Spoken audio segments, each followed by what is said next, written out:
Chapter 12 is on inheritance patterns and human genetics. 12, Section 1 reminds us about the difference in the male and female chromosomes. You can either have X's or an X and a Y sex chromosome. For males, you would have an X and a Y. For females, you would have two X's. The gametes are the sex cells, the egg and the sperm cells, and egg cells are only going to carry X chromosomes because that's all females could pass on, and sperm cells could either carry X or Y. So the sperm is actually what's going to determine whether the baby ends up being a boy or a girl.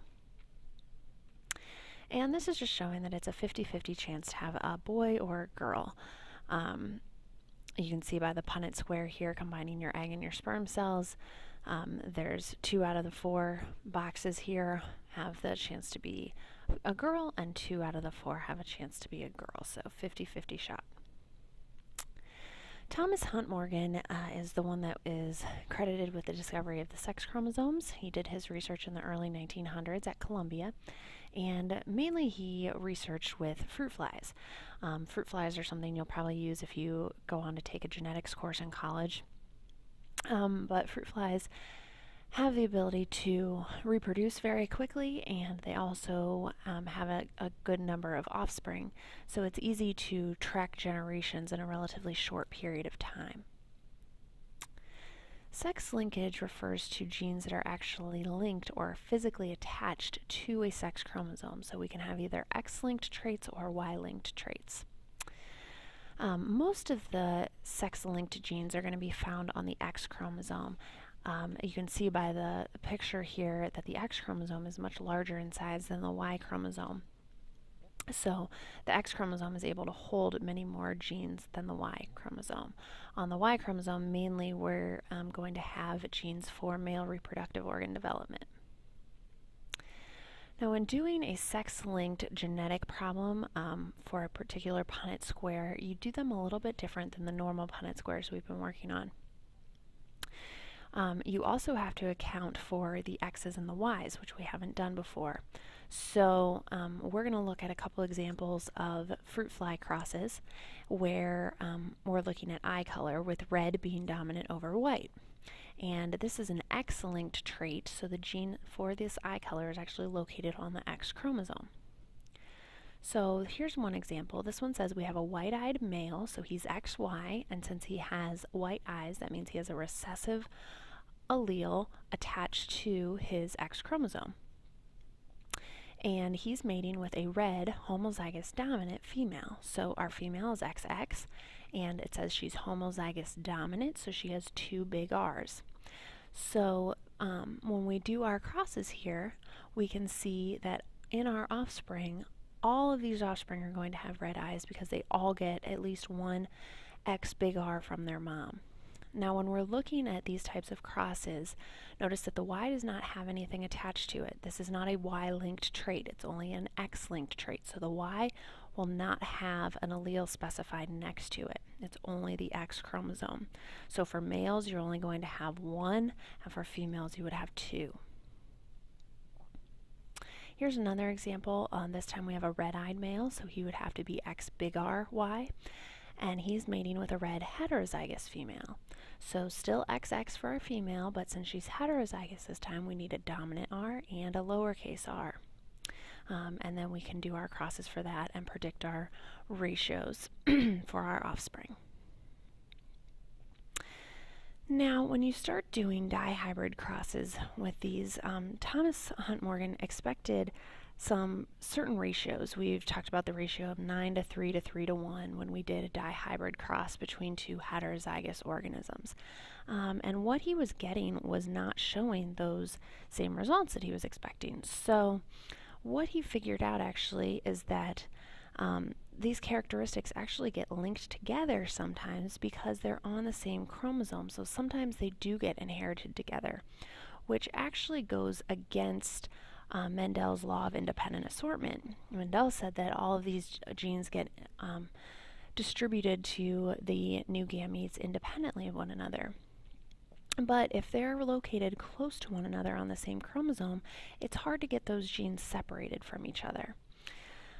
So if you look at this, diagram here, this is showing crossing over. If you recall, we talked about this back in chapter 8, and this is a way to get more genetic variety in your offspring. You can see that part of this red chromosome got attached to the blue, and part of the blue got attached to the red. That means they've exchanged DNA. So some of the genes that started over here are now over here. And that's the only way that we can unlink these groups of chromosomes. So this crossing over is how we can unlink those genes so that they're not always inherited together.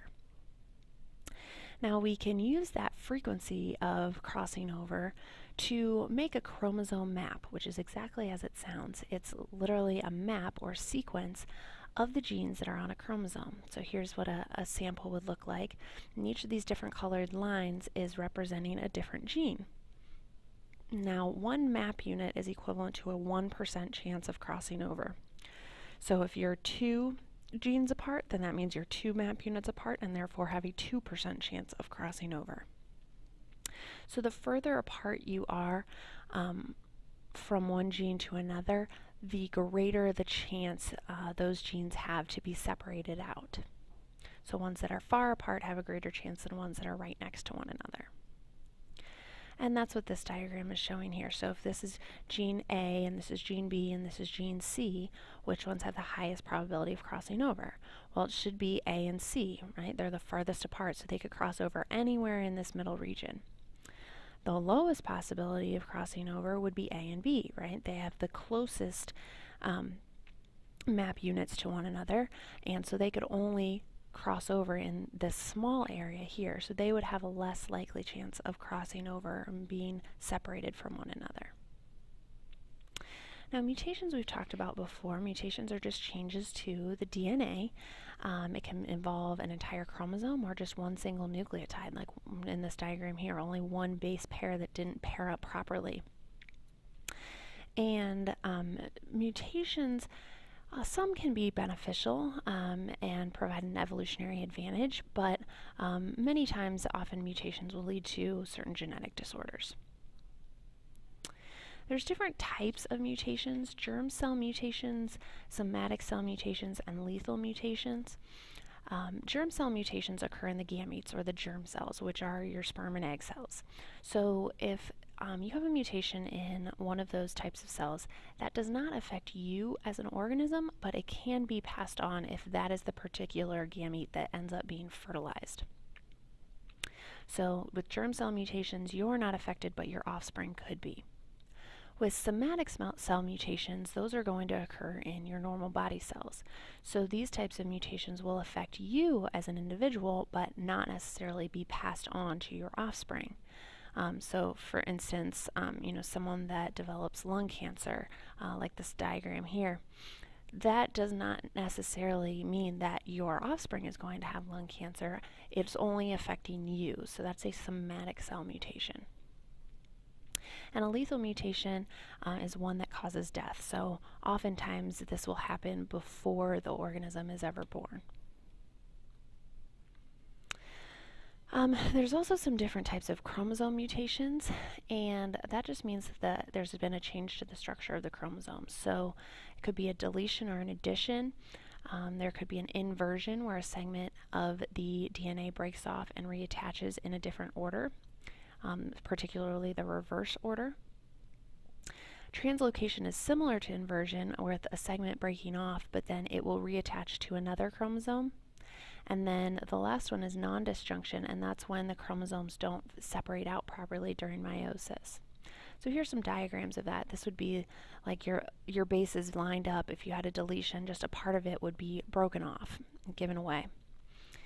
With the inversion, you have part being broken off and reattached in reverse, and translocation, part broken off and attached to a different chromosome. And then finally here with the non-disjunction, instead of being separated out evenly like they're supposed to and distributed to those new gametes that are being made, you can see that these ones would have a trisomy, having 3 copies of that chromosome, and these ones would have a monosomy, which would end up in having these organisms have too few chromosomes and these ones have too many. There are also mutations called point mutations and frame shift mutations, With a point mutation, this is what when you have a substitution at one particular point in the DNA. So perhaps an A base gets substituted for a T. Okay, so that would be one particular spot in that DNA. So it changes only one codon. Remember, codon is a series of 3 bases in a row. Now, point mutations are generally not as bad as frameshift mutations, although they can cause specific disorders. For instance, the one that I mentioned, an A being substituted for a T, can result in sickle cell anemia, which we've mentioned before in class, which is an issue with being able to transport enough oxygen through your blood. And with the frameshift mutations, this type of mutation is going to cause the misreading of all the codons that occur after the mutation. So here in this diagram, this is showing a point mutation. Here we have a single substitution. So here's my DNA, here's the RNA that's being made from that, and here's the protein that's being made from that. Now with this one, these 3 bases coded for methionine, and then our next 3 bases, well, here's our substitution. An A gets put in for a T.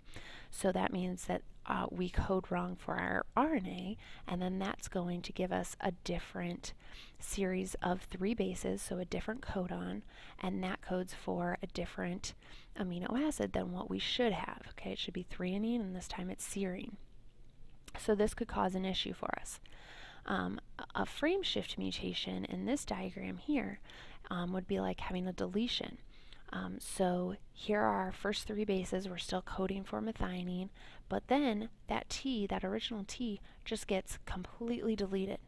So it's gone. So that means that the rest of this strand of DNA shifts over one, and that will also cause this whole rest of the chain of mRNA to be changed, and, the rest of the strand of the amino acids could also potentially be changed.